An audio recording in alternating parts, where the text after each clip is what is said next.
Hello, and greetings from Canada. My name is Gabe Kraljevic. I'm co-chair of the International Advisory Board. I want to welcome everybody here today. And I come from Winnipeg, Manitoba. And in Winnipeg, it's known for its cold.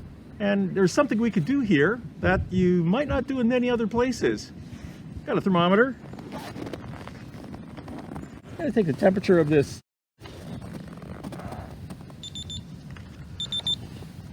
And it says minus 25.8, I believe. Yeah, minus 25.8 Celsius. I've got some boiling water in here, or freshly boiled water.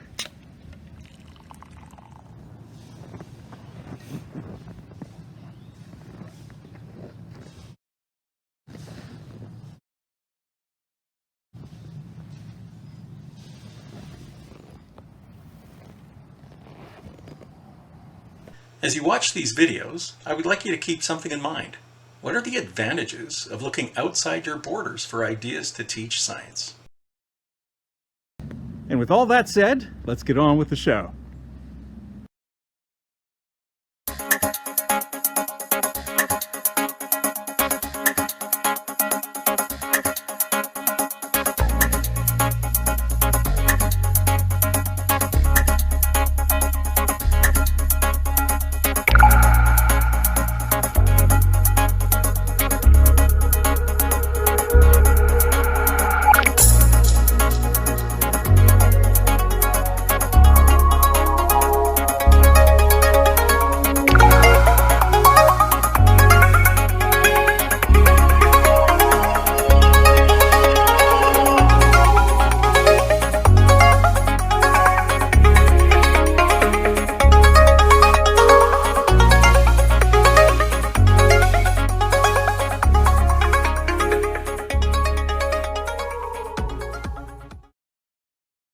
I'm Dr. Maria Danielle Garrett, Associate Professor of Chemistry Education in the Department of Chemistry and Physics at Belmont University. Thank you for joining me as I share Big Ideas, Small Strategies, introducing complex chemistry concepts to fourth grade students. This presentation will highlight some of the strategies, demonstrations, and hands-on activities that I have used with fourth grade students through my work with the American Chemical Society, ACS, Science Coaches Program. The ACS Science Coaches Program is a joint ACS and American Association of Chemistry Teachers, AACT, educational outreach initiative dedicated to enhancing science skills in students across the United States. This program pairs chemists with AACT teacher members in elementary, middle, and high schools. Participating teachers also receive a $550 gift certificate from Flynn Scientific or a $500 donation from ACS to enhance science education in their classroom. Over an 8-year period, I have had the opportunity to work with fourth grade students at a local pre-K through 12 school, introducing them to many new chemistry concepts that they might not typically have the opportunity to explore until later in their academic career.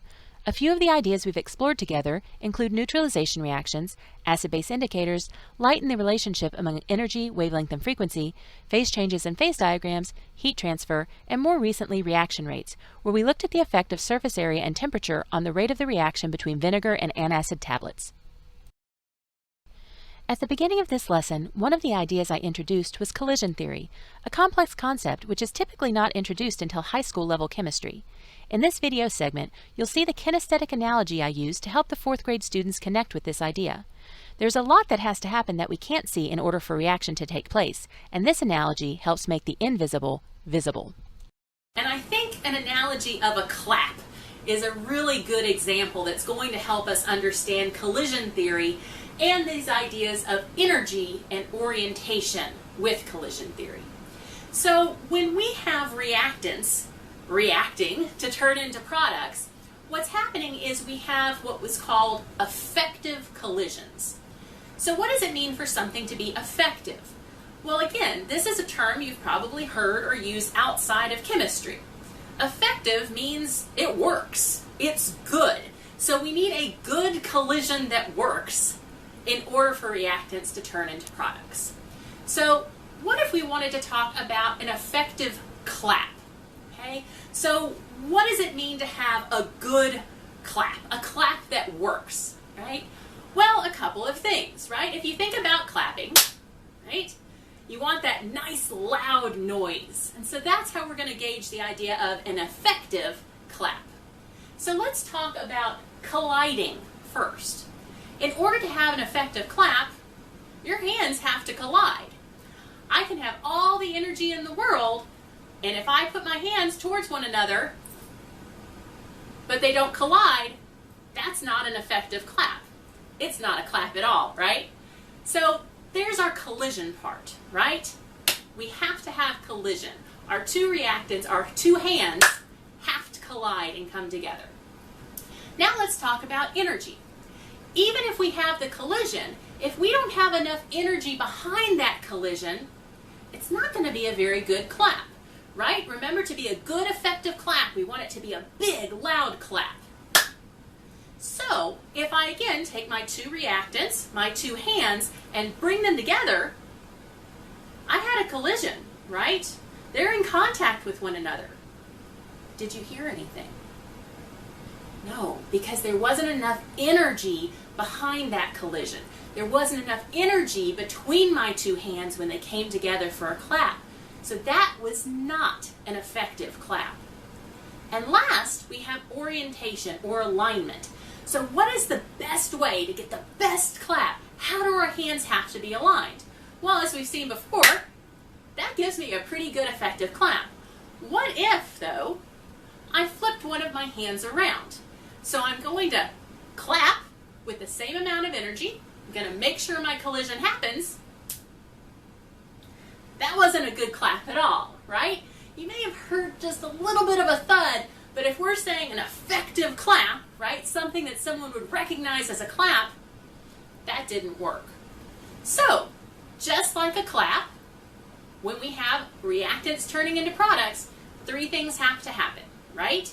We have to have collision, we have to have the correct orientation or alignment of those reactants, so of our hands, and we have to have enough energy to get an effective clap. The properties of light and the interaction of light with matter are two other complex concepts that can be simplified using scientific models, like the why sunsets are red demonstration shown here, where we explored how scattering light affects the colors we see. Another analogy that I like to use helps students understand the role that electrons play in generating neon light. As fourth grade students may just be learning the fundamentals about electrons, the idea of excited electrons falling back down to a ground state energy level to emit light may seem a bit intimidating. I frame this in the context of the effect that sugar or caffeine has on our systems.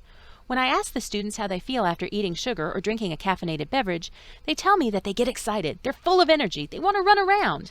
Then when I ask how they feel after the sugar or caffeine wears off, they tell me they feel tired, their energy is gone, and sometimes they even say they crash. From there, we can start to have a discussion about how neon light is generated, and students show a deeper level of understanding as they now have a more tangible example they can relate that phenomenon back to. When exploring light, the flame test is a common experiment used in the classroom. While quite spectacular, this experiment comes with many safety considerations around burning chemicals and using fire, especially when working with younger students.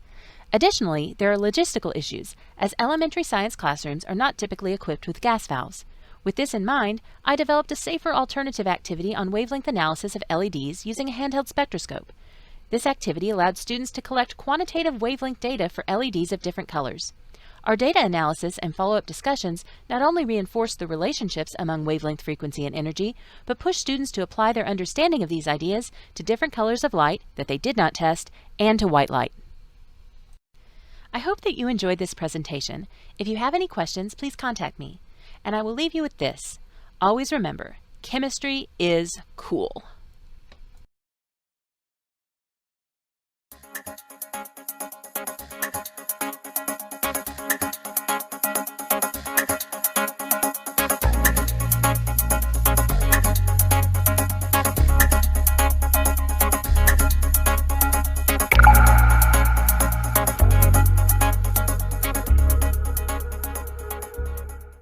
Hello, my name is Melissa Sleeper. I am a science and STEAM teacher at Storm Grove Middle School in Vero Beach, Florida.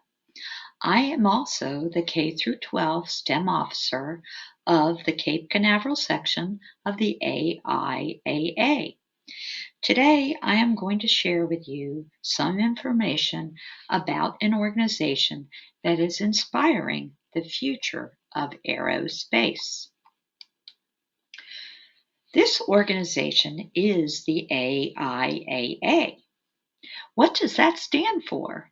It stands for the American Institute of Aeronautics and Astronautics.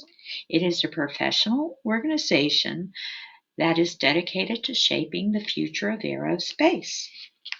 It brings together all kinds of people from the aerospace profession, as well as educators and students.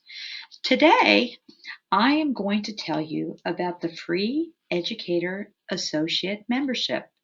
Yes, this membership is free.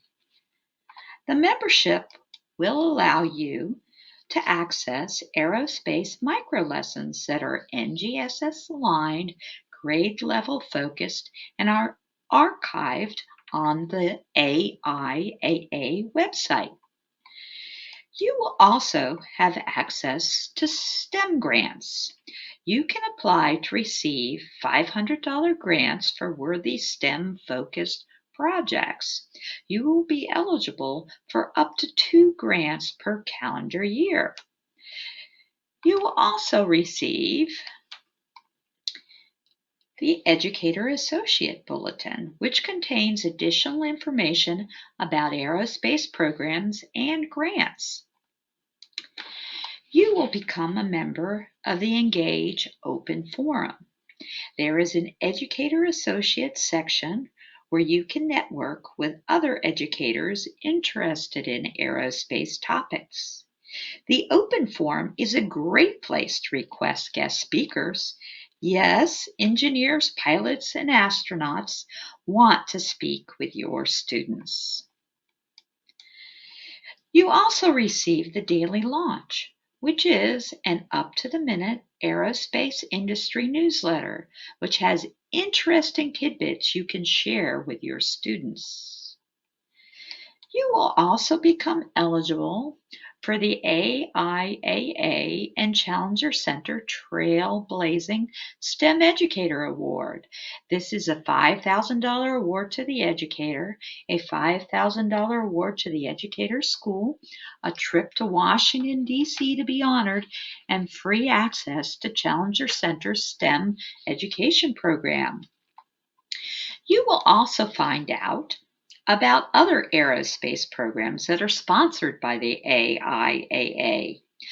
Go for Launch, which is part of Higher Orbits programs, teaches students how to design experiments to fly aboard the International Space Station. And the Higher Orbit Space at Home program, which sends a box of space-related materials to a student's home, along with a list of webinars during which scientists, engineers, and astronauts meet with students to mentor them through the completion of these activities. My students love doing this program. AIAA also sponsors the Blue Origin's Design, Build, Launch Rocket Contest for high school students. Regionally, the AIAA Foundation helps sponsor a Generation STEM Day. Aerospace professionals put together interactive activities for middle school students to complete as they learned about careers in the aerospace industry. I was able to take our entire 8th grade to this event, and they found it fascinating. The section or region also provides science fair judges and science fair special awards. They sponsor a student essay contest on a space-related topic. They provide mentorships for science fair projects or for students seeking information on what courses to take for their career path in aerospace. The student chapter of AIAA, located at Florida Institute of Technology, is also teaching middle school students how to build and race drones. A high school mentorship has recently been added. They have many of the same benefits as the Educator Associate membership. If you have any questions about the AIAA Educator Associate membership, please feel free to contact me. Thank you for listening.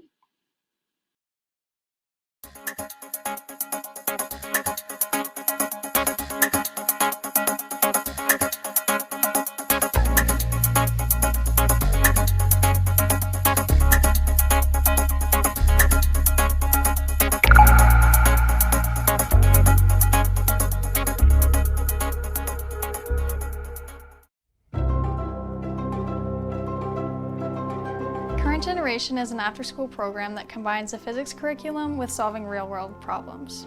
We design, 3D print, and solder circuit boards and light cases to send to students suffering from light poverty. Before, when they wanted to study after dark, they would have to burn kerosene or burn brush, which is really bad for their lungs. I didn't know that this was an issue before, but once I found out about it, I really wanted to help. We start out by designing a case. We decide if it's going to be a lamp or if it's going to be a lantern, and then we 3D print them. After we have the case printed, we will solder the LEDs and the resistors in, and then we will assemble the light by soldering the switch and the battery. Then we put it all together, hot glue it, and then we send them overseas.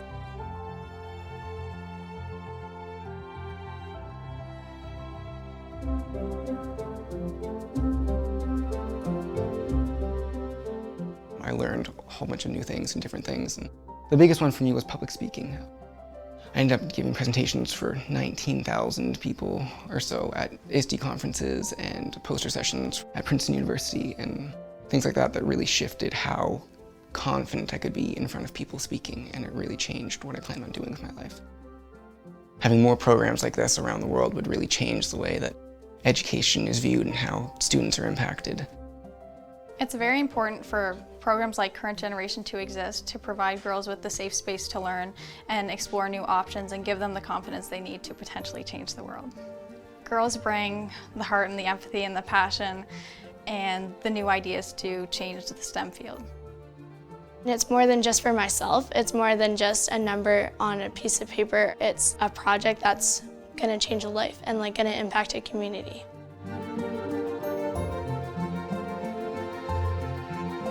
Current Generation gives me power, it gives me confidence, and it gives me the ability to make a real change. Learning for a purpose makes you want to learn.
Let's try one more time, guys. This isn't your typical high school science project. And is it lifting? One weather balloon and a space probe made out of salad bowls. And you're flying 2 salad bowls into space? Yes, sir. Yep. That's exactly what we're doing. For school? For school? Yep. Yes. For science. Winnipeg's Garden City Collegiate is one of a handful of Canadian schools participating in the Global Space Balloon Challenge. Students design experiments, then launch them into the upper stratosphere. We're sending up UV and ozone sensors, and we're also sending up some DNA, and we're going to see how the ozone and UV affected the DNA. Along for the ride, one durable Lego gopher, the project mascot. 3, 2, 1, go for space! With a bit of a bump, off it goes. Spinning and rising high above southern Manitoba, taking the gopher with it, eventually to an altitude of 30 kilometers. That's 3 times higher than a jetliner, the edge of the ozone layer. Technically, it's still well below the 100-kilometer barrier of space, but it's high enough that the sky is black. It's a cool integration of science, but, I mean, how closer to spaceflight can you get in a school? On the ground, meanwhile, it turns out it's not all systems go. The probe's tracking signal is failing. Do you know where your balloon is? No. Computer models tell them where it should be, but up at 30 kilometers, the pressure in the balloon becomes greater than the thinning atmosphere. What goes up must come down, fast. It takes a good hour of gopher dizzying falling, but it starts to slow in the thicker atmosphere, and finally, 160 kilometers from the launch site, the gopher has landed. We got a spot. Yes, Just south of Low Farm. The probe starts transmitting a signal. The team goes out to find it. I don't see any drag marks. Awesome. My champions, this cost $12. Very exciting. Feels quite good. I thought the payload would actually split open. They still have plenty of work to do, analyzing their data and experiments, but as far as reaching for the edge of space, mission accomplished. Cameron McIntosh, CBC News, near Low Farm, Manitoba. Ready.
everyone, my name's Lou Puslednik and I want to talk to you about a program that we have developed in collaboration with Professor Patrick Brennan from the University of Sydney.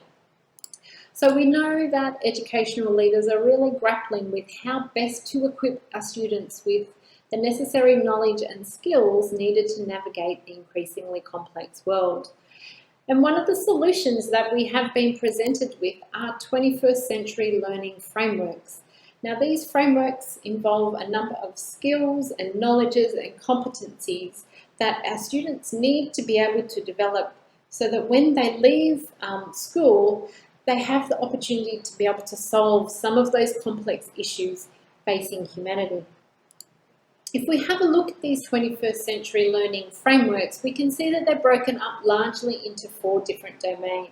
So we've got a knowledge domain, we've got a cognitive domain, which is largely our 4 C's. We've got our social and emotional domain, and then we've got our metacognition or our reflective thinking domain. I think these learning frameworks are fantastic, but I think what is missing is what do they look like in action? How do we translate 21st century learning frameworks into classroom practice?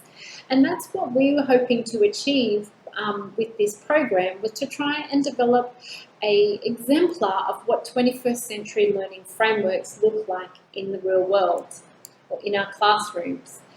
So what we've tried to do is we've tried to work on the wealth of literature that says how important mentor programs can be for our adolescent youth, and combine that with the opportunity for them to do authentic research. And we know, again, that there's a large body of literature around authentic research that supports student growth. So we have been working with an academic team from the University of Sydney, and you can see this is Professor Patrick Brennan on the left of your screen. He leads this fantastic team where they are coming in and mentoring our students around some of the skills that they need to be able to conduct scientific research. We also had a team at St Matthew's Catholic School with a range of teachers from a range of different backgrounds. And so the idea behind this was that they were able to be team teach with the academics and also learn from the academics as well. We also had a maths teacher as part of the program because we really wanted to highlight to our students the importance of, or the connectedness between mathematics and science. So what our students did was they were provided with a real data set generated from research, and this was around breast cancer detection with radiologists. And they were given this data set, and they had a range of tutorials with the academics to learn how to do statistical analysis. So once they had learned how to do a range of statistical analysis, they then applied this to the data set where they were able to look at differences or variations between radiologists across different regions of the world. And based on this statistical analysis, they then used this data to write up a scientific manuscript, which was later published in international scientific journals. And you can see from inside the red circles that these were actually students from St Matthew's Catholic School who published this work. Our students also performed experiments in the field, so our students travelled to Italy and Vietnam, and they conducted experiments where radiologists were invited in to take part of the experiment, and our students were responsible for walking the radiologists through this experiment. So what we found is that the students who've been part of this program had significantly higher scores compared to a control group in an external assessment. And this external assessment assessed their science knowledge and some of their other 21st century skills that you can see listed here. We were also able to measure their growth over 2 years, and in terms of their science skills and knowledge, they had significantly higher growth over 2 years compared to a control group. We also asked the students for a self-evaluation in their growth because I think it's important we see it from their point of view as well. And what we have shown is that the students showed significantly greater growth in their self-evaluations of these different scientific skills that we asked them to evaluate themselves with. We also asked them what they valued the most from the program, and from their responses what we did is we did a content analysis and coded it into these top 10 critical 21st century skills. And you can see that the 4 C's are all represented there. We have things like service orientation, cultural sensitivity, professionalism, that opportunity to step up, that self-direction. So students really valued this program, and if we go back to those 4 different domains at the start, these are some quotes from our students that I think acknowledge that we can tick off this knowledge domain. So to experience a greater demand for knowledge, being able to learn new things and apply new skills in the future as well as now. Instead of being told what scientists did all the time, we were able to be there and do the experiments alongside scientists. If we have a look at this cognitive domain, our 4 C's, the students really valued collaborative working together, and lots of our students went on to actually be leaders within the school in the next 2 years. In the emotional and social domain, we see that students felt challenged, but they really stepped up to that challenge and those problem-solving skills, and they really valued the opportunity to write succinctly and clearly and communicate their ideas. In terms of metacognition, they all recognised that they had learnt so much over the year and that they had grown so much. So I think we can tick off all these 4 different domains and say that this is an example of a 21st century learning framework in practice, and that I think that we can see from this example that we can take these 21st century learning frameworks and put them into practice in our classrooms. Thank you very much.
Hello, my name is Teresa Kennedy, and I'm a professor of international STEM and bilingual ELL education at the University of Texas at Tyler.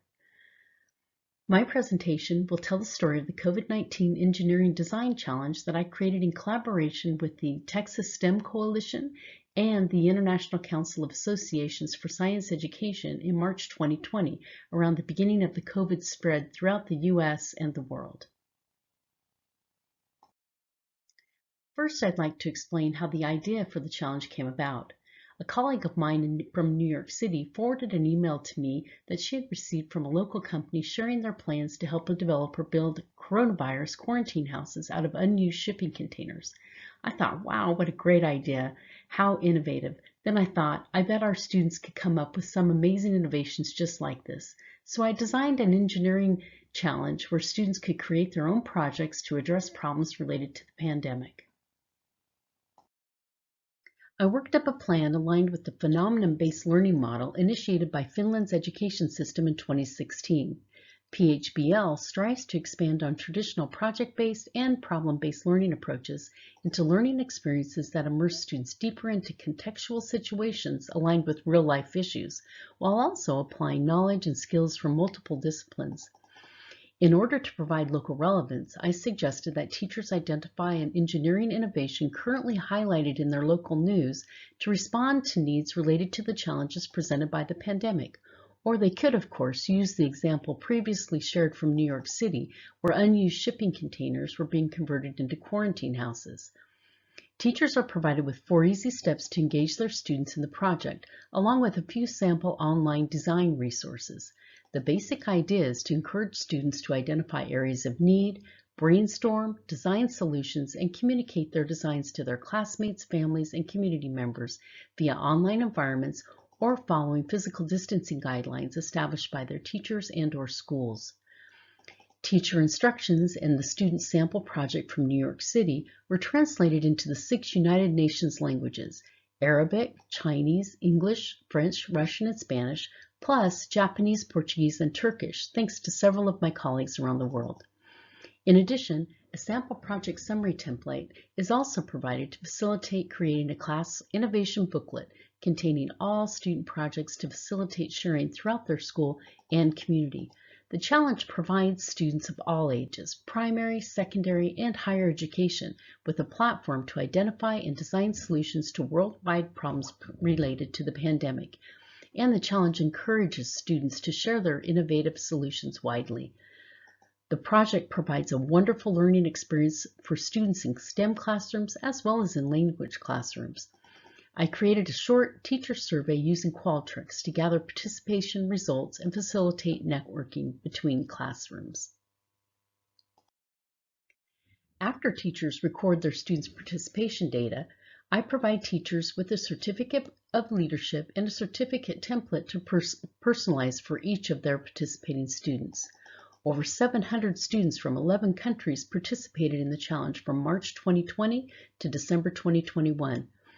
These countries included Argentina, Chile, China, the Dominican Republic, England, Japan, Kuwait, Peru, Russia, Turkey, and the United States. Primary, secondary, and university students participated in the challenge. Sample classroom implementation activities have included simple discussion and brainstorming sessions, student-created PowerPoint presentation, individual and group projects that included students' hand-drawn designs as well as designs created with the assistance of online technology tools, the building or construction of models, writing community service announcements, and even writing detailed research reports. The projects have been amazing, ranging from designing masks that recycle your air so that you don't have to continuously smell your bad breath, in the words of the student innovators, to recyclable face masks to help solve the problems of single-use masks that are washing up on shorelines and littering the seabed, as well as innovative sterile mask collection bins, designing temperature scanning systems to be used before entering buildings, creating city designs that include recovery communities for those infected, virtual treadmill systems that monitor your health, including COVID testing, and many students design technology innovations such as robots programmed to roam buildings providing hand sanitizer and other cleaning items, as well as disinfecting the floors as they move around the buildings. The list of innovative ideas and projects is truly impressive. I've created an invitation with basic information about the project that you can download from the webpage to share with others. I hope that you and your colleagues and all your students will join us in the challenge. My contact information is listed on this slide, and I also invite you to visit the project website. Thank you for your kind attention to my presentation, and I hope to work with you soon. Goodbye for now.